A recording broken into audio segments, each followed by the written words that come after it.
to the channel, guys. I am here again with another amazing video. If you're just coming across my video for the very first time, my name is UJ, also known as Mami Ikia. You're welcome to my channel. Please grab a seat, subscribe to the channel, like this video, and share this video with your family and friends. So today, guys, I see a particular video of the ex-president of Ghana talking about religion, and when I saw that video, I was moved. I felt so emotional that a president is so concerned about religion in his country. A president wants peace to reign in his country. He does not want division. When I saw that video and I put that video together with a video in Nigeria, the religion in Nigeria, my president in Nigeria, and that of Ghana, and I said to myself, Ghanaians are just so unique and different. There's a lot of things to learn from this country. If you're residing in Ghana and you do not learn something from this country, it means you don't want to change, you don't want to learn.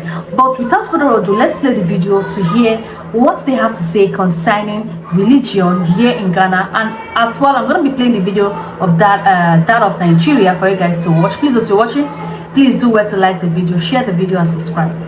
Defeat the false prophet or the antichrist. We all share that common belief. But what is also more important is that the Prophet Muhammad sallallahu alaihi wasallam told all of us as Muslims that amongst all the faiths that we have, we as Muslims should be closest to the Christians. That is what he told us, that we as Muslims should be closest to the Christians because they are good people. So today, if you are a Muslim and you say you don't like Christians, it means you don't understand Islam. And if you are a Christian and you say you don't like Muslims, then you don't understand Christianity. There is more that unites us, the two religions, than divides us. There's so much more. But we allow people like the terrorists to hide under the cloak of religion to try to divide us. But we in Ghana, we are lucky. We are lucky we have people like Sheikh Dr. Osman Nuhu Sharbotu who continue teaching us the right way. The Muslims in northern Nigeria, they hate the Christians so much. This is the reason why. Watch this. I am a Mohammedan and I have prejudices against Christians too in southern Nigeria. So you said you have prejudices against Christians in southern Nigeria. Is that particularly because they are Christians? I'm a Christian myself, but I have no prejudice against Mohammedans. I rather prejudice against whites. I often feel that. Why? You see, we in Nigeria, and our part of Nigeria, northern Nigeria, we often feel that Africa is for Muslims, not for Christians. It's meant for Muslims. And our social life is entirely different from the Western ways. We are totally opposed to it because it sort of try to disassociate our religious principles. We were talking a moment ago about discrimination between white and black. Suppose Nini comes to visit you in Nigeria. Would he be discriminated against in any way? I suppose so, simply because for one reason. You see, we eat in a bowl.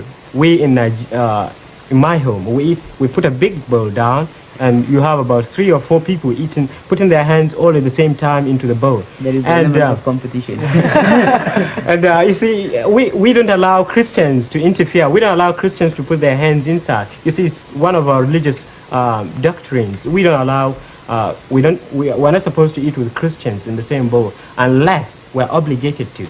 And so This hatred for the Christians is only in the north. The Muslims in the west and the south, they are not hateful towards the Christians. Because me as a young man, I grew up as a Christian until I left organized religion. I grew up with Muslim friends. They were very nice, friendly people, So, but the Muslims in the north, they hate the Christians with passion. You can clearly hear what that young man said in 1956 in the debate interview that you just watched. So the guy said that Africa should be a Muslim continent. Who gave him the audacity to be speaking for all the Africans? You can clearly see that this is the intention of the northern Nigerians. They want every single Nigerian to be a Muslim. You can't force people to join your religion. Now, Donald Trump has carried out an airstrike against the northern Nigeria because the Nigerian government refused to do what they are supposed to do. Some of the top leaders in Nigeria, including the president, they are Muslims. That is why they turn a deaf ear to what is going on in northern Nigeria. When Donald Trump said he was going to come to carry out an airstrike against the Boko Haram in northern Nigeria, the Muslims in the north, they were protesting on the street. But I never see them protest when the Christians were unalived. They never protest because they know what they are doing. Nigerians, more na ya wetin Gumi talk. This man na him be bandit leader, na him be their leader for Nigeria. More na ya. They are part of us and we are part of them. We must live with them. We can't drive them away and they can't drive us away. They are our neighbors, so we should never allow them to be our enemies. And if our enemy mistakes by our actions, we have turned them into enemies, then we are finished. Because our real enemy will use them against us. As your real enemy will use your neighbor against you, and nobody knows your secret more than your neighbor. He knows when you come back and when you go out. So we should never allow herdsmen to be our enemies. Assalamu alaikum wa rahmatullahi wa barakatuh. This is a very important video actually. There's a very dangerous voice note circulating different platforms calling for Igbos to unalive Igbo Muslims in the East. Let me just play a part of the voice note for you. For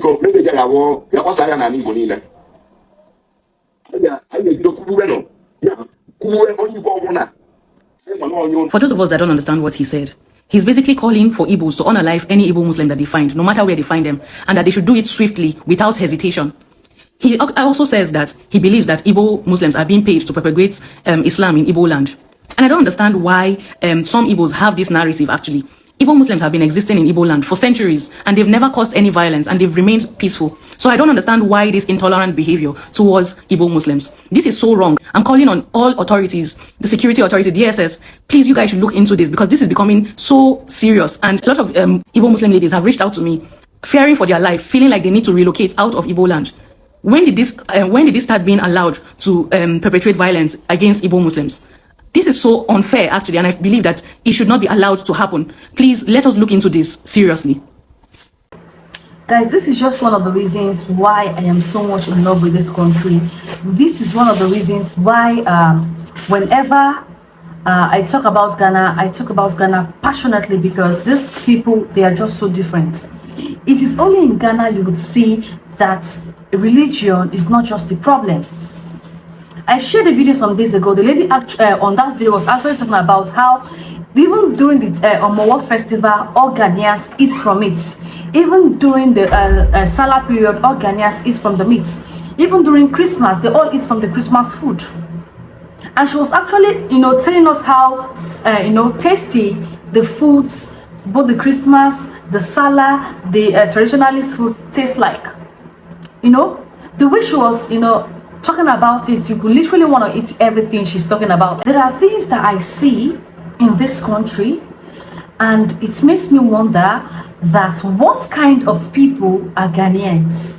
Most times I just sit back and ask myself, what kind of people are Ghanaians? Like, Ghanaians are just totally different. I've met a lot of amazing people that have shaped my life, that have, as we've done businesses together, that have taught me a lot of things. I said it here on this channel that going to Ghana taught me patience.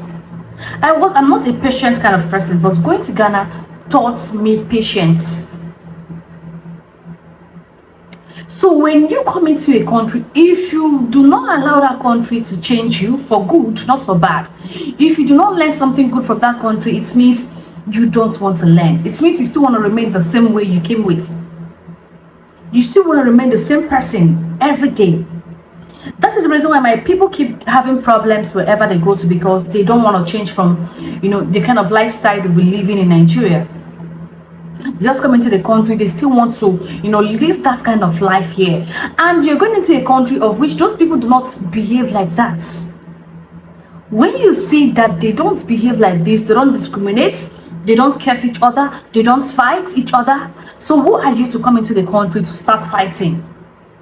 There was a video I shared some months ago about some Nigerian cultists fighting on the streets of Ghana. And I asked myself, have you seen a Ghanaian fighting on the streets? Have you seen a Ghanaian having a one-on-one punch, like punching themselves on the streets? Most times I just look at my fellow lovely, amazing Ghanaians. I just wish that, wow, I just wish these people, like, we are like blood related. There's a lot to learn from this country. If you don't learn, if you're in Ghana and you don't want to learn, you don't want to change, as a Nigerian, there's actually something wrong with you. There is actually something wrong with you. Please, if you watch this video until this point, please drop your comments in the comment section, and please don't forget to like the video, share the video, subscribe to the channel to join the family. A lot of you have been watching my videos, you do not subscribe. Charlie, Massa, please subscribe to the channel. Thank you for always watching my videos. See you guys in the next one. Bye.